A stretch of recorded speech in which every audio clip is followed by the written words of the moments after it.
So hey guys, I'm Andrew, and the topic for this video will be our overhand releases or floats. Now, an overhand release is still a vertical move within a straight line. So as we start over with our dominant side and bring it over, you are going to be releasing one handle and still catching it with the same hand in the same line. You're not going to be throwing it and releasing it far. You're going to be keeping it within the borders of, again, your shoulder and your hips, and you're going to be catching it. Now, some prerequisites that you need for this skill are, again, your race and chase, overhand matador wheel pattern, and your tempo changes. Slow is smooth, smooth is fast. So overhand floats and releases are possible with both dominant and non-dominant hands on both sides. So to start, I want us to remain in that neutral stance. So this is really essential that your knees are slightly bent, and as you do a float, you are also pulsing, since this will add control to your rope. So let's give that a try with the rope. I'm going to show you how it looks like. So grab your ropes. Again, a short rope is better for me. I'm using Phoenix. The heavier it is, the slower it moves through the air, easier to control. The handles are also easier to catch due to its thickness and size. So our holding pattern for these moves will be the overhand matador wheel. And I want you guys to pulse as the rope hits the ground. Neutral stance. Maintain a steady breathing rhythm. Practice that for around 3 minutes, wherein you are pulsing down and you're doing your slow is smooth, smooth is fast concept. 3 minutes, pulse. Steady breathing rhythm, nose breathing. Okay, don't really use your mouth. This will add control and it will help you keep yourself focused. If you guys are having trouble not breathing with your mouth, you guys can actually grab a sip of water, keep that water in your mouth, so you'll be forced to use your nose for breathing. So let's give that a try. Pulse. And then overhand float will do this.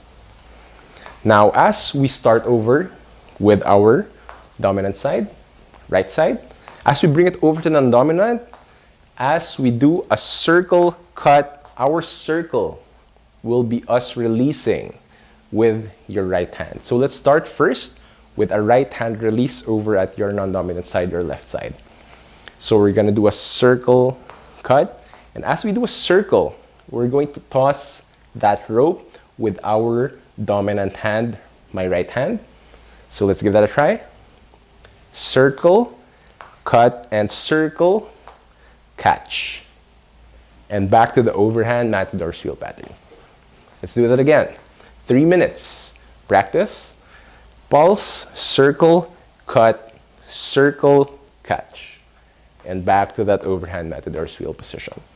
Again, you want to guide the rope up also with your non-dominant hand. You can guide it up and you can pulse up. So that rope will have more energy going up and it will not go too far. You don't have to toss it really high. This will make you lose control.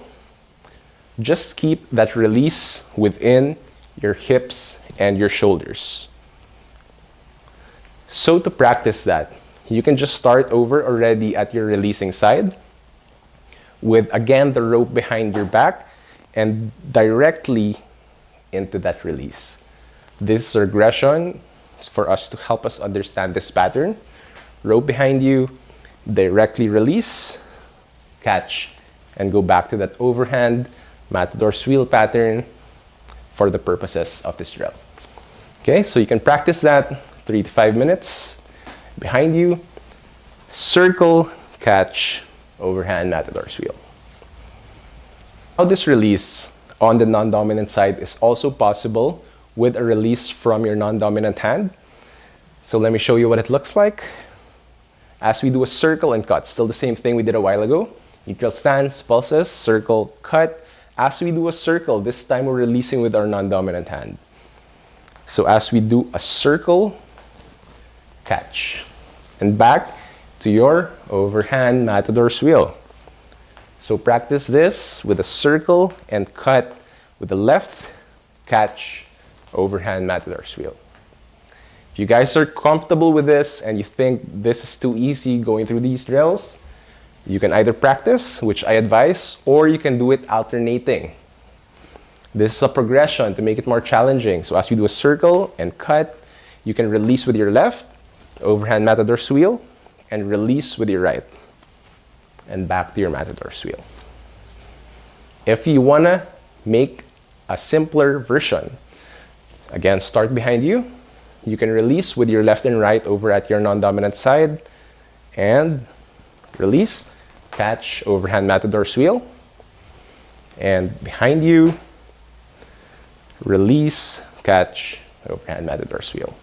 So when you're comfortable with this, we can do the other side. Still the same concept. Start off slow. Overhand matador's wheel. Now this time, we're going to be releasing with our left hand over at the right side. So take note of the left hand. Don't forget the pulses. Circle, cut, circle, catch. Back to that overhand matador's wheel. Circle, cut, circle, catch. Overhand matador's wheel, pulse as you go up. You don't have to toss it too far again. Keep it within your shoulders and your hips. So do that 3 to 5 minutes. Again, still the same concept. If you want to break it down, behind you, direct release on the right side. Catch. Overhand matador's wheel. Always go back to this holding pattern. So now, done with that. Let's try that this time with the right hand. So behind you, and we're gonna release with the right hand on the right side in the broken down movement. Overhand matador's wheel, or you can do this directly from the matador's wheel pattern with the left and the right.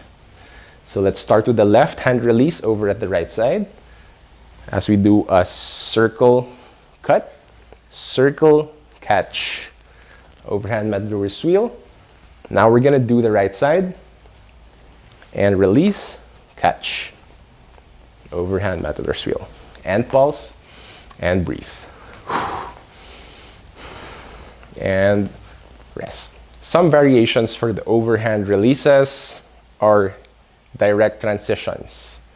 So as we release, we can go directly into some moves. For example, I'm going to show you how we can transition directly into a sneak from our right hand release over at our left side. So let me show you what it looks like. As we do matador's wheel, circle, cut, circle, right? We're gonna release with our right hand, dominant hand. So circle, cut, circle. Now as we catch, we're going to directly sneak that left hand behind your back. And as we catch with the right hand, we're going to be performing that over the head motion. So this is how it looks like, real time. In a circle, cut, circle, catch, sneak, back to your overhand matador's wheel pattern. Now I want you guys to be in neutral stance for this one. Let's do that one more time. Circle, cut, I want you to do pulsing, sneak, and overhand matador's wheel. Once you're comfortable, let's try the other side.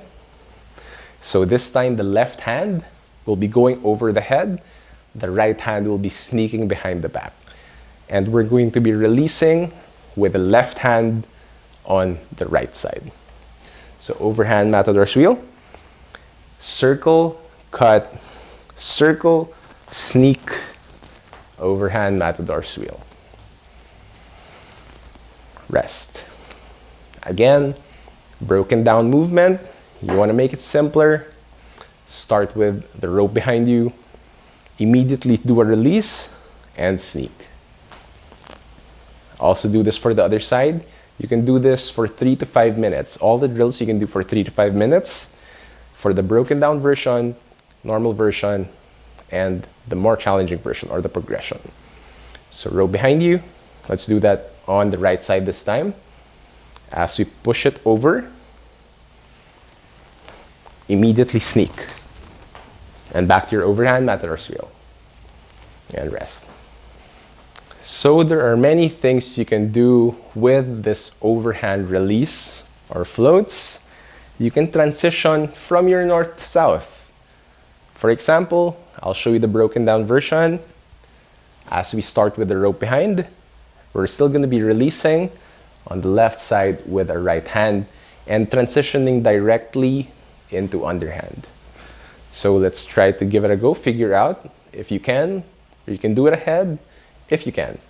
But it's going to look like this. Again, right hand release on the left side, behind, release, catch, underhand. Back to overhand. Okay? So it's really important, guys, that you guys are working both sides. Don't neglect one side. Remember, if it doesn't challenge you, it won't change you. And that other side might get lonely. So you really want to practice that non-dominant and dominant sides to get the most out of this trick. Also, it really helps improve your coordination and timing. And it will challenge you and help you understand that move even better if you work both sides and practice turning into both sides. Circle, cut, catch, underhand. You can go back to overhand. You can even practice doing it as fast as you can. Always make sure you're going back to your neutral stance and overhand matador's wheel as a holding pattern. So that is it for our overhand matador's wheel and release tutorial. See you all for the next one. Have fun, good luck, and keep on doing it and practicing these reps.